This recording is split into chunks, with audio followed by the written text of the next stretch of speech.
Hello, everyone, and welcome. Today, I have a story for you, not just for your listening practice, but also to touch your heart a little.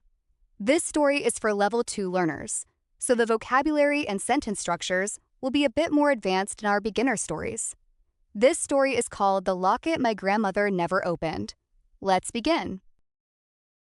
My name is Clara, and for my entire life, my grandmother wore a small gold locket around her neck, resting quietly against her chest through every family dinner, every birthday, every ordinary afternoon I can remember.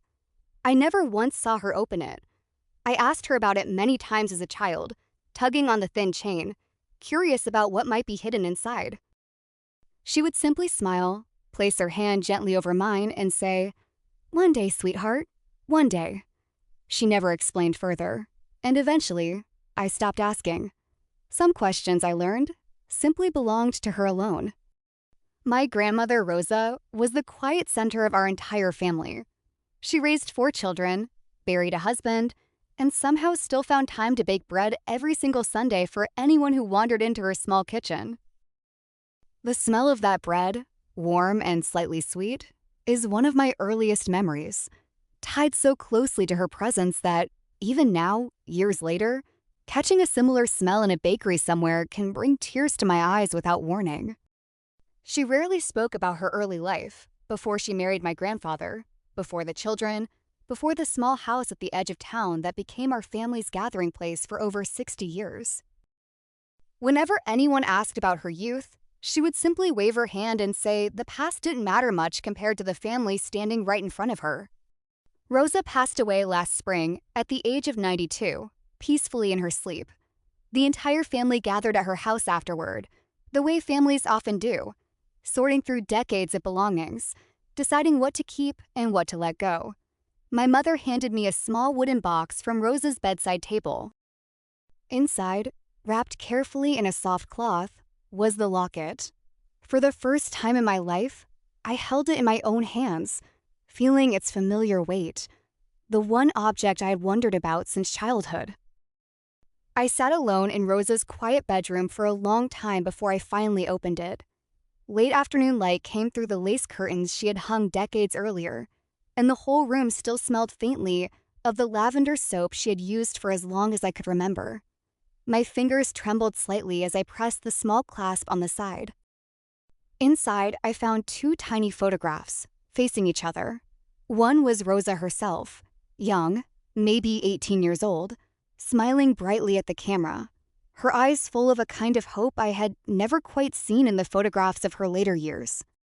The other photograph showed a young man I did not recognize at all, someone who was certainly not my grandfather, dressed in the simple clothing of another era entirely, his expression warm and slightly shy. I brought the locket to my mother immediately, my heart beating faster than usual. She studied the photograph carefully, her expression shifting from confusion to something closer to quiet understanding.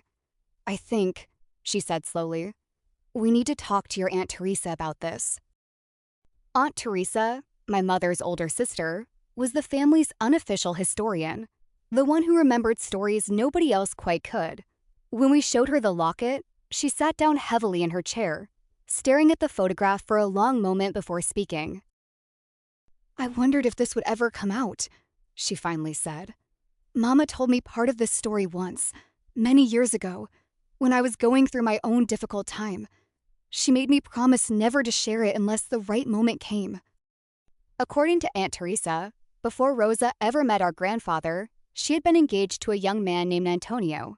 They had grown up together in the same small village, fallen in love as teenagers, and planned an entire future together. Antonio worked at the village mill, Teresa explained, and Rosa often walked past on her way to the market simply to catch a glimpse of him, though of course she always claimed it was pure coincidence whenever he asked. But Antonio left the village to work abroad for a season, hoping to earn enough money for their eventual wedding, a common practice among young men in their community at that time who had little money but plenty of determination. He promised to write every single week, and for several months, he kept that promise faithfully, his letters arriving like small treasures that Rosa reportedly kept tucked carefully inside her apron pocket, reading them again and again, until the paper grew soft at the edges.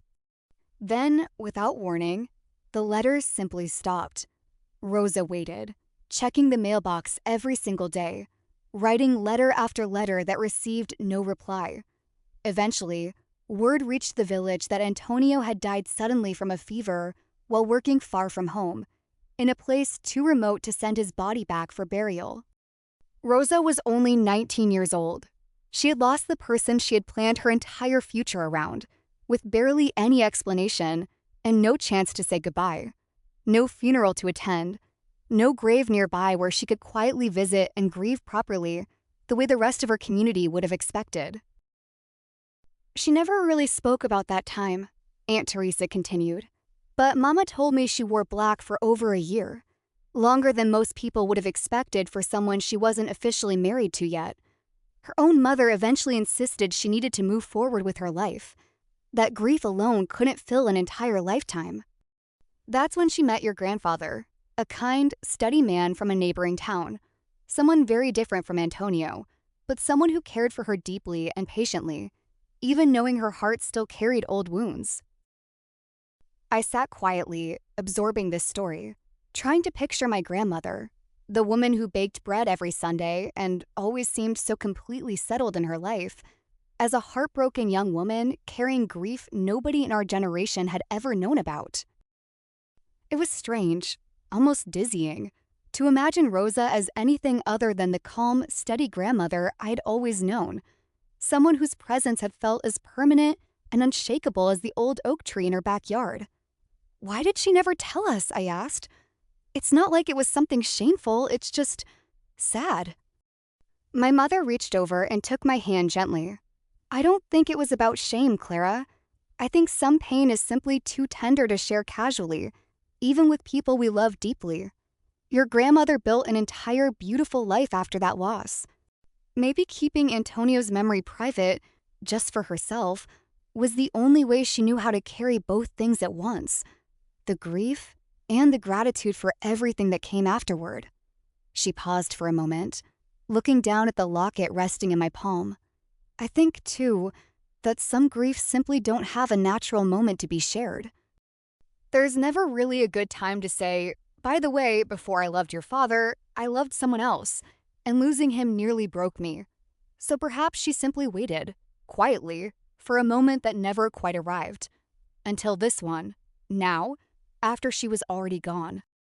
Aunt Teresa nodded slowly in agreement. I think she loved your grandfather completely, genuinely, with her whole heart.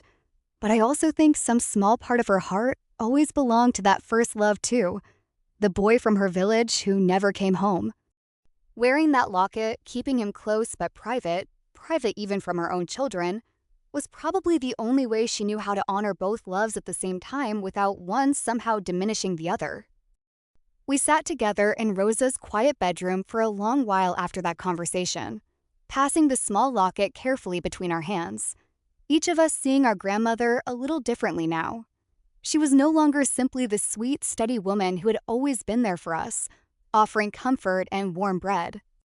She had also once been a heartbroken young woman who somehow found the strength to build an entirely new, genuinely happy life after devastating loss, carrying her private grief quietly for over 70 years, never once letting it define or diminish the family she eventually built. At Rosa's memorial gathering a week later, surrounded by neighbors, old friends, and every single member of our large extended family, my mother stood to say a few words. The room was full of familiar faces, cousins I hadn't seen in years, elderly neighbors who had known Rosa since before my own mother was born, all gathered together in quiet tribute to a woman who had touched so many lives so gently over the decades. She spoke about Rosa's warmth, her famous Sunday bread, her endless patience with grandchildren who never quite sat still during her long, meandering stories. Then, near the end, she mentioned, gently and without much explanation, that Rosa had loved deeply more than once in her long life, and that both loves, in their own separate ways, had shaped the remarkable woman our entire family had been fortunate enough to know and love.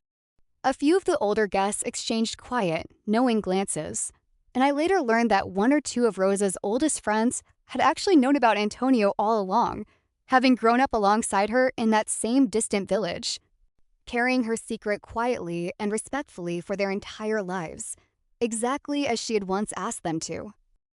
I decided, with my mother's blessing, to keep the locket myself. I don't wear it every day, the way Rosa once did, but sometimes, on quiet evenings, I take it out and look carefully at those two small photographs. Rosa at 18, full of hope and young love, and Antonio, forever frozen in that same youthful moment. The future he never got to live, still somehow captured gently in his quiet, hopeful smile. I have started to think of the locket not as a symbol of sadness, but as a small private monument to how completely a person can love, more than once, in more than one way, across an entire lifetime, and still remain whole. This experience taught our family something important about the people we think we know completely. My grandmother carried an entire private chapter of her life, quietly, for over 7 decades, without it ever making her love for us feel smaller or less complete. If anything, learning her full story made me love and admire her even more deeply than before, understanding now just how much genuine strength it must have taken to build such warmth and stability after losing someone so completely, so suddenly, at such a young age. I find myself now looking at my own mother and my aunts a little differently too, wondering gently what quiet chapters of their own lives I may not yet fully know, and reminding myself to ask someday, before it becomes too late to ask at all. The locket my grandmother never opened teaches us several genuinely important lessons about the people we love most. First, the people we love most often carry private histories we may never fully know, and that doesn't make our relationship with them any less real or meaningful. Second, grief and genuine happiness are not opposites that cancel each other out, but can quietly coexist within the very same heart for an entire lifetime. Third, some memories are simply too precious or too tender to share casually, and choosing to keep something private is not the same thing as choosing to be dishonest. Fourth, understanding someone's full story, even parts that arrive many years too late, can deepen our love and respect for them rather than diminish it in any way. Now, it's time to learn vocabulary from today's story. Locket means a small piece of jewelry, often worn on a chain, that opens to hold a photograph or small object. Example, my grandmother always wore a small gold locket. Tender means gentle and sensitive, especially regarding emotions or feelings. Example, some memories are simply too tender to share casually. Devastating means causing severe shock, damage, or emotional pain. Example, she experienced devastating loss at a very young age. Diminish means to make something seem smaller or less important than it truly is. Example, one love did not diminish the other in her heart. Gratitude means a feeling of thankfulness and appreciation. Example, she felt gratitude for everything that came after her loss. Meandering means wandering slowly, without a clear or direct path, often used for stories or conversation. Example, we loved her long, meandering stories as children. Unofficial means not formally recognized, but generally accepted or understood. Example, Aunt Teresa was our family's unofficial historian. Steady means calm, reliable, and consistent over time. Example, grandfather was a kind and steady man. Blessing means approval or support given for something, often with emotional significance. Example, I kept the locket with my mother's blessing. Coexist means to exist together at the same time without conflict. Example, grief and happiness can quietly coexist within one heart. Try to use these words in your own sentences. This will help you remember them. Now, let's practice speaking together. Repeat after me at a natural pace. My grandmother wore a locket she never opened. Inside were 2 small, faded photographs. She had loved someone before my grandfather. That love ended suddenly, before they could marry. She carried this private grief for over 70 years. Her second love never diminished her first love. Learning her story deepened our love for her. Some memories are simply too tender to share. Grief and happiness can exist together in one heart. I keep her locket close to me today. Practice these sentences a few times. This will help your pronunciation and your fluency at this level. Thank you so much for listening to this story today. I hope it touched your heart while also helping you practice your English. Now, I have a few questions for you. Have you ever discovered something surprising about a family member's past? Do you think it's better to share our private griefs? Or is it sometimes healthier to carry them quietly? What would you want your own grandchildren to understand about your life someday? Please write your answers in the comments below, and please keep your comments kind and respectful, since this is a tender subject for many people. If this story touched you, don't forget to like, share, and subscribe for more heartfelt English stories. Take care, keep learning, and I'll see you next time.